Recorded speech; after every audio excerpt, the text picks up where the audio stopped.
नमस्कार, आप देख रहे हैं न्यूज 24। मैं हूं आपके साथ शीतल राजपूत। 2022 के चुनाव में अभी वक्त है, लेकिन उत्तर प्रदेश में चुनावी शंखनाद जोर शोर से सुनाई दे रहा है। सभी दल जोड़ तोड़ में जुटे हैं, तो बीजेपी विधानसभा से लेकर बूथ तक मजबूत करने में जुटी है। पार्टी ने सत्ता में वापसी के लिए टीम 16 बनाई है। ऐसे में सवाल यह है कि ये टीम 16 है क्या, और क्या उत्तर प्रदेश में कमल खिलाएगी, और खिलाएगी तो कैसे खिलाएगी, इस रिपोर्ट में समझिए।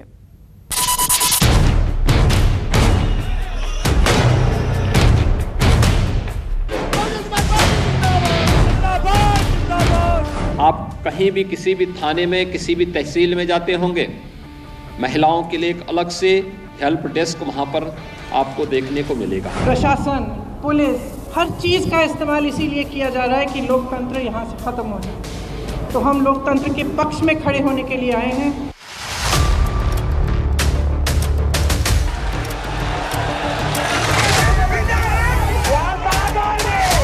पिछले 4.5 साल से एफआईआर हुए, काम कहाँ हुआ है, विकास कहाँ हुआ है? लोगों को डराया है, लोगों को अपमानित किया है, लोगों को जेल भेजा है। जो भी गलत कार्रवाई की गई है, तो फिर बीएसपी की सरकार बनने पर उन सभी मामलों की उच्च स्तरीय जांच कराई जाएगी।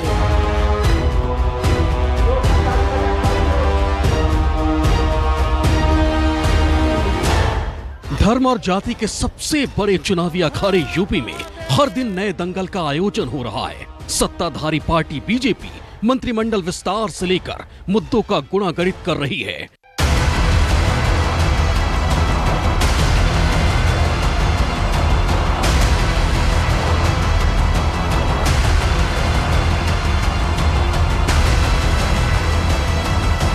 तो अखिलेश लखनऊ की कुर्सी तक पहुंचने के लिए दमदार साथी की तलाश में है। प्रियंका लखनऊ में रहकर पार्टी की कमजोरी और ताकत का आकलन कर रही हैं। बीएसपी अपने हाथी को पूरे सूबे में दौड़ाने के लिए नए रास्तों की तलाश में है। एक तरह से देखिए तो यूपी चुनाव में अभी बहुत वक्त है, लेकिन दूसरी तरफ से देखिए तो यूपी चुनाव का ऐलान 100 दिनों के भीतर हो जाएगा। 75 जिले, 80 लोकसभा सीटें, 403 विधानसभा सीटें, ऐसे में 100 दिन सियासी पार्टियों को बहुत कम भी दिख रहे हैं। इसीलिए समाजवादी पार्टी हो या भारतीय जनता पार्टी, कांग्रेस हो या बीएसपी या छोटे दल, सबने युद्ध स्तर पर अपनी तैयारियां अभी से शुरू कर दी हैं। बूथ लेवल से लेकर के और बड़ी रैलियों तक का रोड मैप तैयार किया जाने लगा है। बीजेपी ने टीम 16 का गठन कर लिया है। अब पार्टी ने दोबारा ज्यादा सीटों के साथ सत्ता में लौटने की जिम्मेदारी इस टीम को सौंप दी है। बीजेपी की ये टीम 16 हर विधानसभा क्षेत्र में काम करेगी। यूपी चुनाव के लिए बनाई गई पार्टी की टीम में विस्तारक टोली, विधानसभा प्रभारी, संयोजक, इलाके के विस्तारक, बूथ प्रबंधन कार्य प्रमुख, मतदाता सूची कार्य प्रमुख, कार्यक्रम एवं अभियान प्रमुख, सामाजिक टोली संपर्क, सदस्यता अभियान प्रमुख, सभा रैली बैठक प्रवास प्रमुख, महिला और पुरुष लाभार्थी संपर्क प्रमुख, सरकारी योजना एवं अभियान प्रमुख, प्रचार प्रसार प्रमुख, आईटी प्रमुख, सोशल मीडिया प्रमुख, कोष प्रमुख शामिल हैं, जो चुनावी प्रचार में जरूरत के मुताबिक पार्टी की मदद करेंगे। उत्तर प्रदेश में चप्पे चप्पे पर कमल खिलाने के लिए बीजेपी ने अपनी रणनीति को धार देना शुरू कर दिया है। विधानसभा संयोजक हो या रैलियों के लिए संयोजक हो, या फिर जो बेनिफिशियरी हैं उनके घर तक पहुंचने के लिए मंडलों में टीम का गठन कर दिया गया है। बीजेपी की कोशिश है कि इस पूरी तैयारी के सहारे वो 2022 में उत्तर प्रदेश की सत्ता में पिछली बार से ज्यादा मजबूती के साथ लौटे। मतलब बाकी सियासी दल अभी अपने आपसी झगड़े और अंदरूनी समीकरणों के बीच तालमेल बैठाते हुए दिखाई दे रहे हैं। वहीं बीजेपी लगभग चुनाव की पूरी तैयारी कर चुकी है। इतना ही नहीं, बीजेपी इस बार ज्यादा पावर के साथ सत्ता में आने की तैयारी कर रही है। इसलिए पार्टी ने इस बार उन सीटों पर भी फोकस करना शुरू कर दिया है जो पिछली बार हार गई थी। बीजेपी 384 सीट पर चुनाव लड़ी थी। पार्टी ने 312 सीटों पर जीत हासिल की थी। 72 विधानसभा सीट पर बीजेपी को हार मिली थी। अब पार्टी के सामने इन्हीं हारी हुई सीटों को हासिल करने की बड़ी चुनौती है। इसके लिए बीजेपी ने अभी से रणनीति बनानी शुरू कर दी है। कहा जा रहा है कि सीटों पर राज्यसभा सदस्यों और बड़े नेताओं को प्रभारी बना दिया गया है। खुद मुख्यमंत्री योगी आदित्यनाथ और पार्टी के बड़े नेता यहां बड़े बड़े आयोजन कर रहे हैं। यूपी में बीजेपी ने अपनी ताकत को बढ़ाने के लिए पिछले चुनाव में हारी हुई सीटों पर भी जोर लगा दिया है। खुद मुख्यमंत्री योगी आदित्यनाथ से लेकर बीजेपी के तमाम नेता इन सीटों पर जाकर प्रचार भी कर रहे हैं, जिससे साल 2022 में साल 2017 के मुकाबले ज्यादा सीटों पर कमल खिलाया जा सके।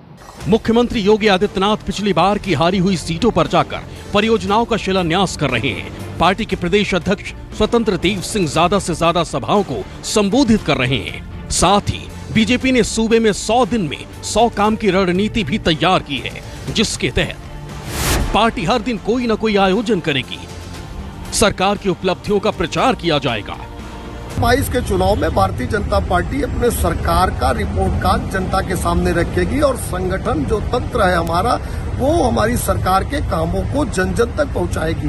विधानसभा संयोजक, प्रभारी और विस्तारकों की नियुक्ति की गई है। साथ ही साथ विधानसभा के चुनाव में रैली बैठकों के लिए भी संयोजकों की नियुक्ति की जा चुकी है। देखिए, हमारे यहाँ एक कहावत है कि आधी छोड़ पूरी को धावे, पूरी मिले ना आधी पावे। वही एक्सरसाइज भारतीय जनता पार्टी आगामी विधानसभा चुनाव में उत्तर प्रदेश के करने जा रही है। माननीय स्वतंत्र देव सिंह जी के नेतृत्व में, माननीय धर्मेंद्र प्रधान जी के नेतृत्व में इन्होंने 16 टीमें जो गठित करने की बात और 84 सीटों पर फोकस करने की बात कही है, जो कि 2017 के इलेक्शन में ये हारे थे, उनको भी जीतने की कवायद करना चाहते हैं। तो हकीकत ये है कि वही होगा हश्र जो मैंने आपको कहावत में कही। 2022 के चुनाव में बीजेपी हर छोटी छोटी गलतियों को सुधारने की कोशिश में है, ताकि नतीजों के वक्त उसको ज्यादा नुकसान न उठाना पड़े। दावा तो ये भी किया जा रहा है कि इस बार बीजेपी हारे और जीते करीब 150 उम्मीदवारों के टिकट काटने का भी प्लान तैयार कर रही है। कहा जा रहा है कि निष्क्रिय रहने वाले विधायकों के टिकट कट सकते हैं। बयानों से संगठन और सरकार को कटघरे में खड़े करने वाले विधायकों पर गाज गिर सकती है।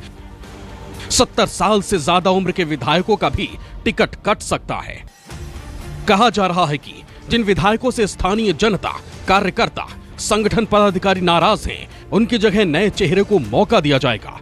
साथ ही जिन विधायकों पर समय समय पर अलग अलग आरोप लगते रहे हैं, पार्टी उनको भी टिकट देने से परहेज करेगी। कहा तो ये भी जा रहा है कि 2017 के चुनाव में ज्यादा अंतर से हारे उम्मीदवारों को दोबारा चुनाव लड़ाने के जोखिम से पार्टी बचने की कोशिश करेगी। दिल्ली से कुमार गौरव के साथ मानस श्रीवास्तव और अशोक तिवारी, न्यूज़ 24, लखनऊ। बीजेपी का प्लान यूपी आप देख रहे थे। यूपी में एक तरफ सभी सियासी दल जोर शोर से प्रचार में जुटे हैं, वहीं दूसरी तरफ शिवपाल यादव अब भी भतीजे अखिलेश से गठबंधन के इंतजार में हैं। अब तक अखिलेश की ओर से ना तो गठबंधन की कोई पेशकश हुई और ना ही किसी तरह का कोई सिग्नल मिला है। ऐसे में शिवपाल यादव का सब्र जवाब दे रहा है।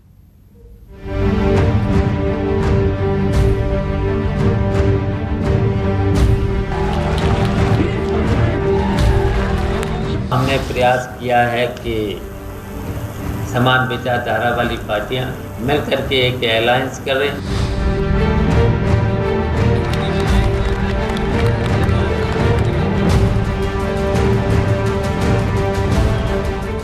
मौकों पर कहा है और फिर कहता हूं मैं कि उनका भी एक दल है और उस दल को साथ लाने का काम होगा। और आपने भी सुना होगा कि हम जल्दी बात करेंगे। मैं इंतजार कर रहा हूं। इंतहा हो गई इंतजार की। चाचा का इंतजार है जो खत्म ही नहीं हो रहा। कभी तो चाचा ने भतीजे को उंगली पकड़कर कदम बढ़ाना सिखाया था, लेकिन आज कदम से कदम मिलाकर चलने का सपना भी शिवपाल के लिए सपना बन गया है। वो भी तब जब चाचा ने भतीजे अखिलेश के साथ गठबंधन जोड़ने की कोई कसर नहीं छोड़ी। एक तरफ चुनाव के दिन नजदीक आ रहे हैं, दूसरी तरफ भतीजे के जवाब का इंतजार बढ़ता ही जा रहा है। ऐसे में अब शिवपाल यादव के सब्र का इम्तिहान पार कर चुका है। यूपी में विधानसभा चुनाव का शोर तेज हो चुका है, लेकिन चाचा शिवपाल का भतीजे अखिलेश के साथ गठबंधन का इंतजार अभी तक खत्म नहीं हुआ है। साथ चुनाव लड़ने का सपना संजोकर बैठे शिवपाल सिंह यादव को अभी तक अखिलेश की तरफ से कोई ग्रीन सिग्नल नहीं मिला है। ऐसे में शिवपाल का सब्र भी जवाब दे चुका है और उन्होंने गठबंधन के लिए अखिलेश को 11 अक्टूबर तक का अल्टीमेटम दे दिया है। शिवपाल की दिली इच्छा बीजेपी को हराना है और अपनी इच्छा पूरी करने के लिए वो समाजवादी पार्टी का साथ चाहते हैं, लेकिन अखिलेश हैं कि जवाब देते ही नहीं। हमने प्रयास किया है कि समान विचारधारा वाली पार्टियां, सेकुलर पार्टियां मिलकर के एक अलायंस करें। अलायंस करना इसलिए ज़रूरी है कि भारतीय जनता पार्टी को हटाना जरूरी है। ऐसा नहीं है कि शिवपाल यादव ने अखिलेश से दोस्ती बढ़ाने की कोशिश नहीं की। तमाम मंचों से वो भतीजे के साथ चुनावी मैदान में उतरने की इच्छा जाहिर कर चुके हैं। न्यूज़ 24 के चुनावी प्रोग्राम मंथन में भी शिवपाल अखिलेश को आगे कर पीछे चलने की अपनी मंशा जाहिर कर चुके हैं। अखिलेश भी छोटे दलों से गठबंधन की बात कर चुके हैं। फिर क्या हुआ जो अब तक दोनों के दिल नहीं मिल पाए?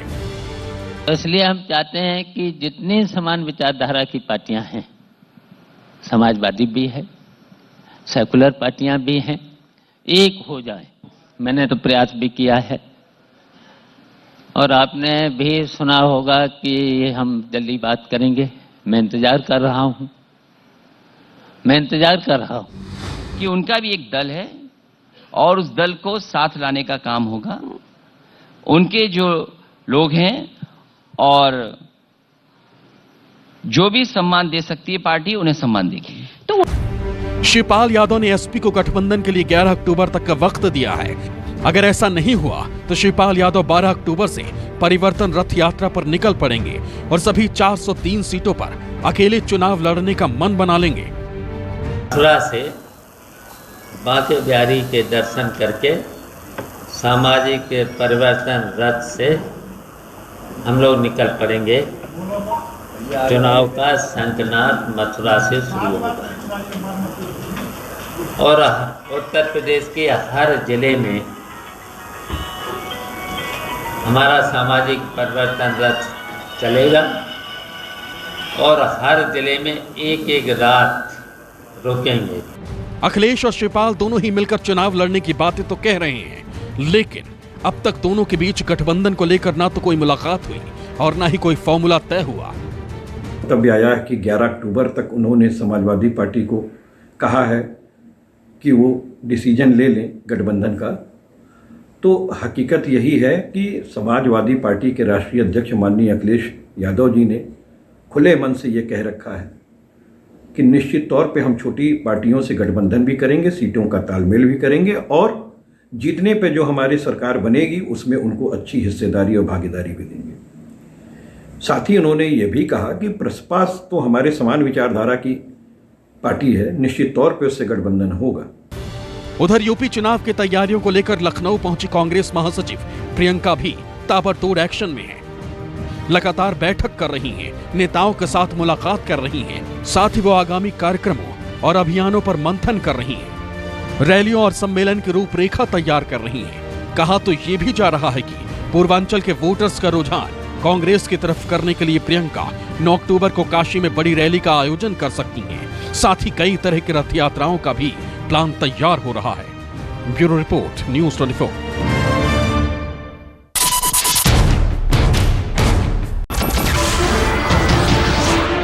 नमस्कार, मैं हूं मानक गुप्ता। अगर आपको हमारा ये वीडियो पसंद आया हो तो इसे लाइक और शेयर जरूर करें और हाँ, हमें सब्सक्राइब और फॉलो करना ना भूलें ताकि आप देश और दुनिया की कोई खबर मिस ना करें। तो जुड़े रहिए हमारे साथ और देखते रहिए न्यूज़ 24।